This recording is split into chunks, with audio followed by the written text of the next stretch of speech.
Welcome to a conversation with Duncan Hindle, Director General from the Ministry of Basic Education in South Africa. Today, we'll talk about the role of education in nurturing respect and understanding and social cohesion in the context of his country. Duncan, thank you for being with us today. Good morning. Thanks for the opportunity. What has been some of the challenges faced in building a common South African identity with shared values? Sure, that's a big challenge. You must remember, of course, that prior to 1994, South Africa, of course, was under apartheid rule. And essentially the principle of apartheid was one of separate development. So people were kept separate, separate identities were promoted.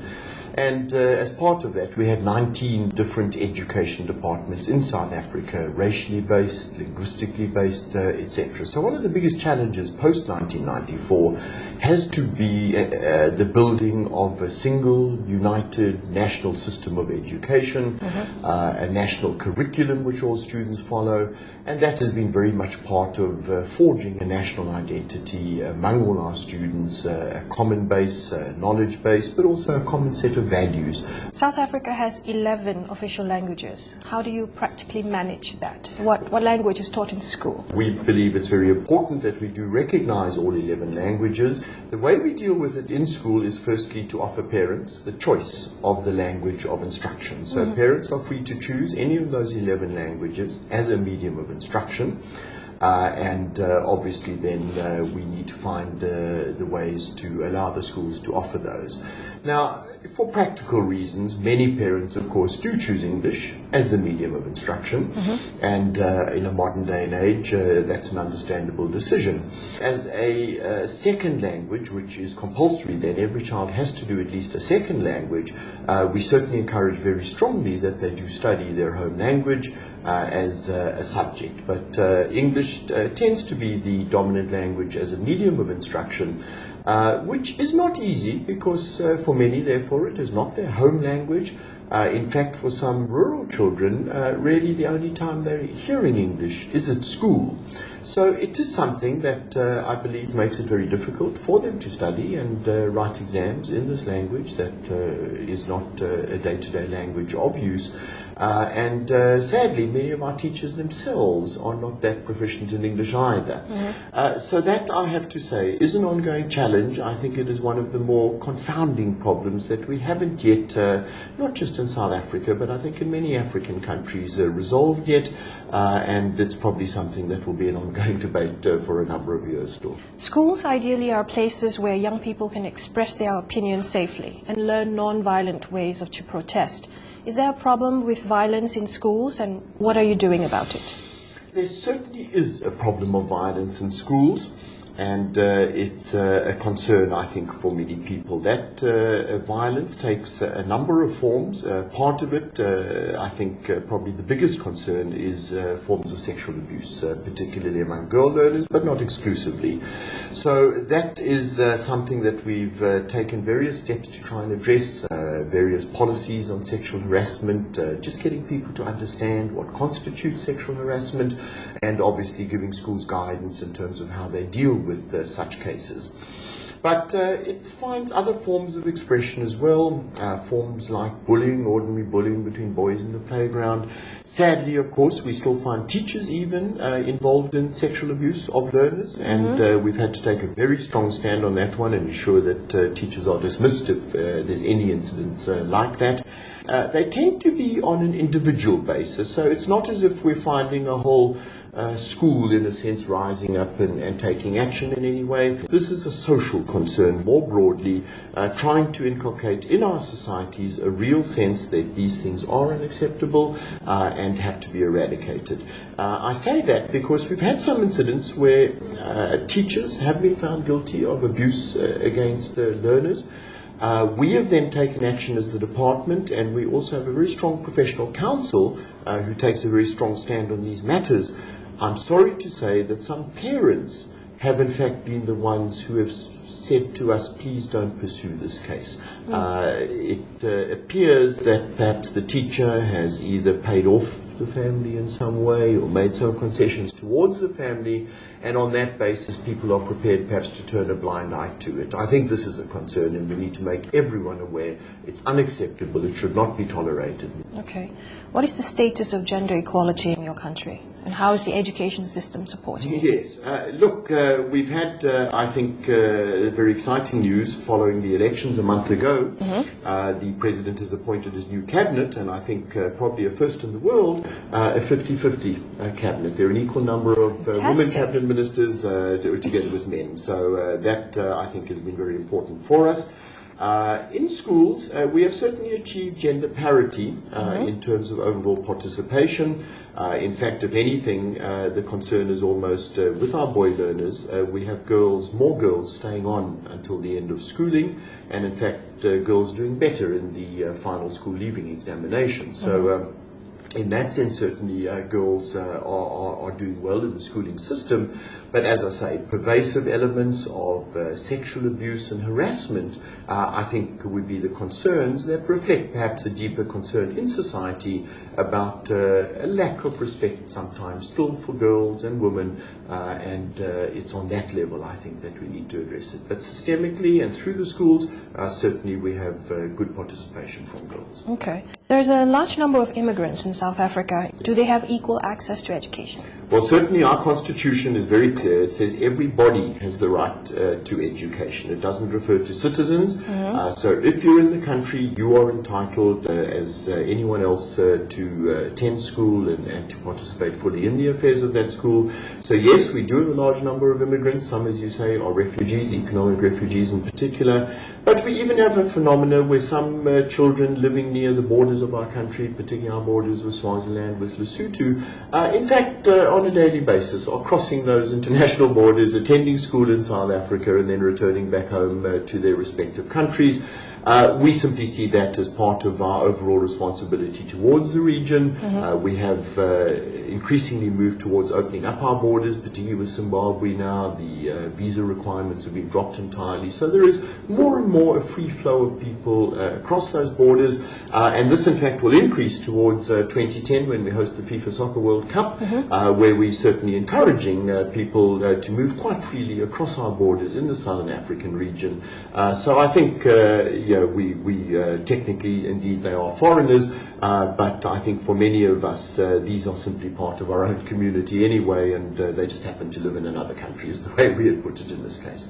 So I don't think you would find any institutionalized discrimination. Of course, last year we did find some cases of xenophobia, where in fact, more perhaps on a competition for resources basis, there is this common perception that refugees and immigrants take away our jobs and that sort of thing. Of course, international evidence tells you that these refugees are far more likely to create jobs than to take jobs. They tend to be very enterprising people very often. So it really is, I think, a matter of educating our communities about the value that refugees bring.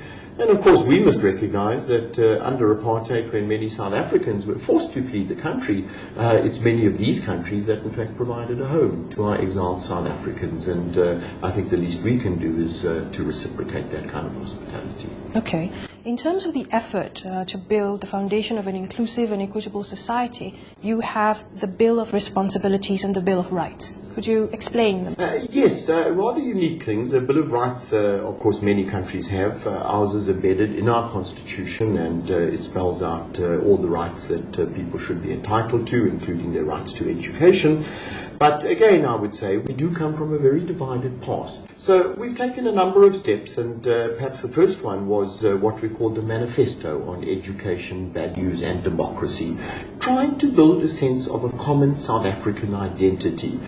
Some of them are quite simple tools, things like our national symbols, our national flag, our national anthem, trying to ensure that our anthem is sung on a regular basis in our schools, trying to ensure every school has a flagpole and a flag and that they put it up every day. They might seem simple things, but they're little things that start to say to people, hold on, we're in this together, we're part of a nation. The Bill of Rights, as I say, is in the Constitution and a very important element, but we had a bit of a I suppose, sense that sometimes we were overemphasizing rights in our country and particularly in our schools, and perhaps not enough emphasis on responsibilities. And of course, you can't have rights without responsibilities. What we have published, and we call it a Bill of Responsibilities, but it's not a legal instrument in the same way as the Bill of Rights is. The Bill of Rights is justiciable. You can go to court around those rights.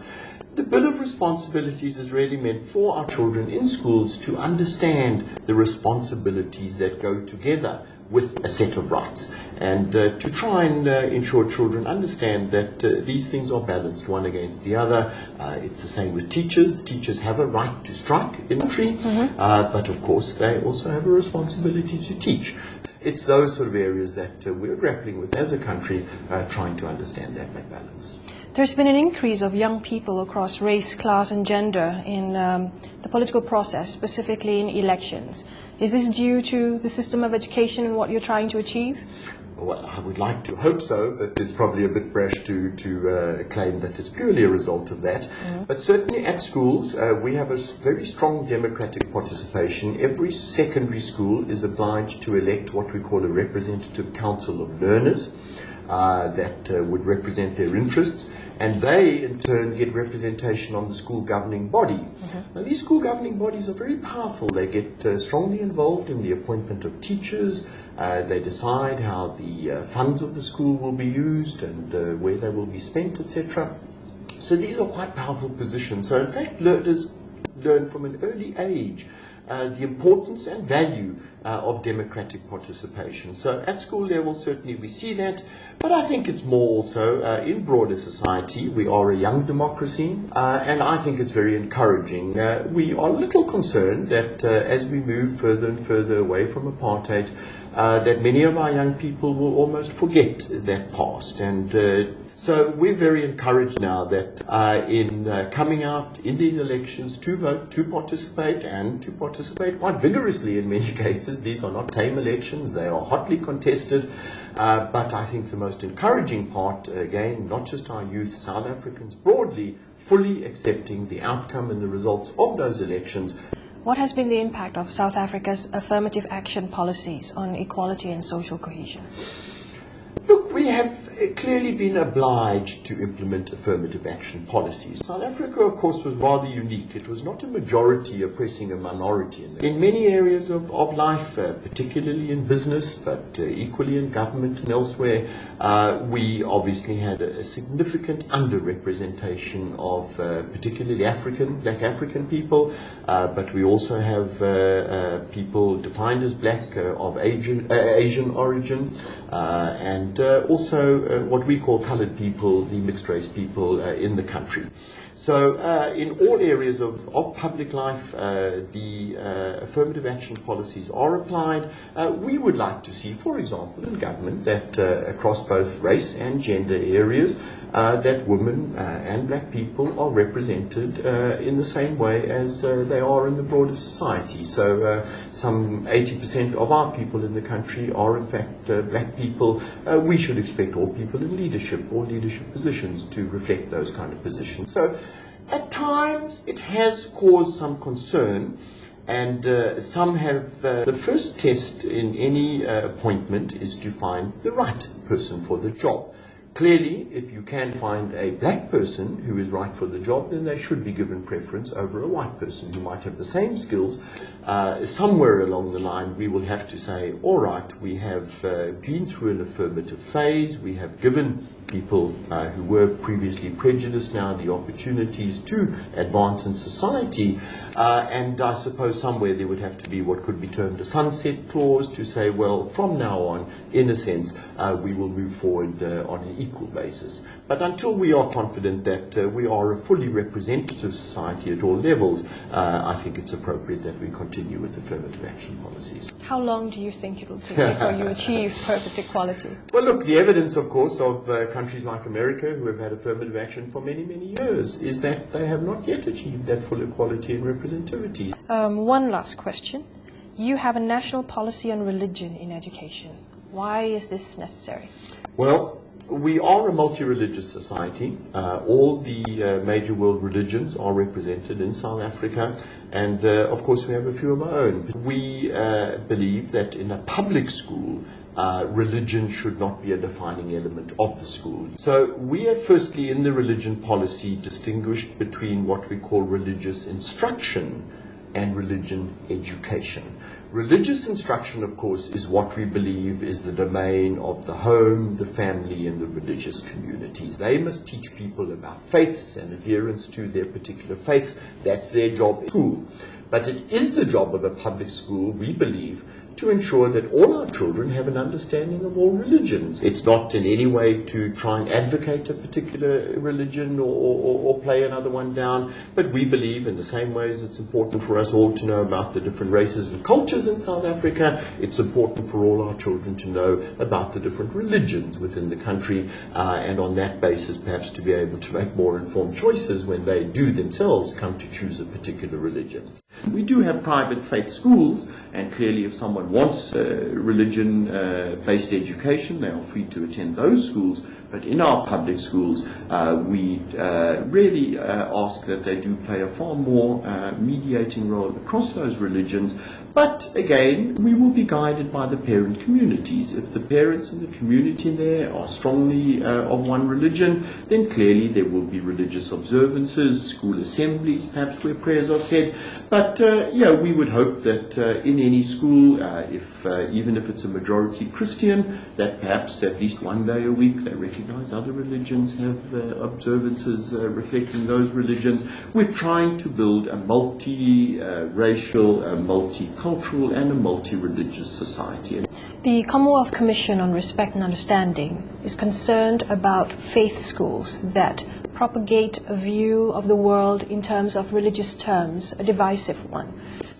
Well, look, our Constitution certainly precludes any unfair discrimination. So if any person wanted to attend one of those faith schools and was found that they were going to be excluded because of their own faith, certainly that would be unconstitutional. They could be taken to court.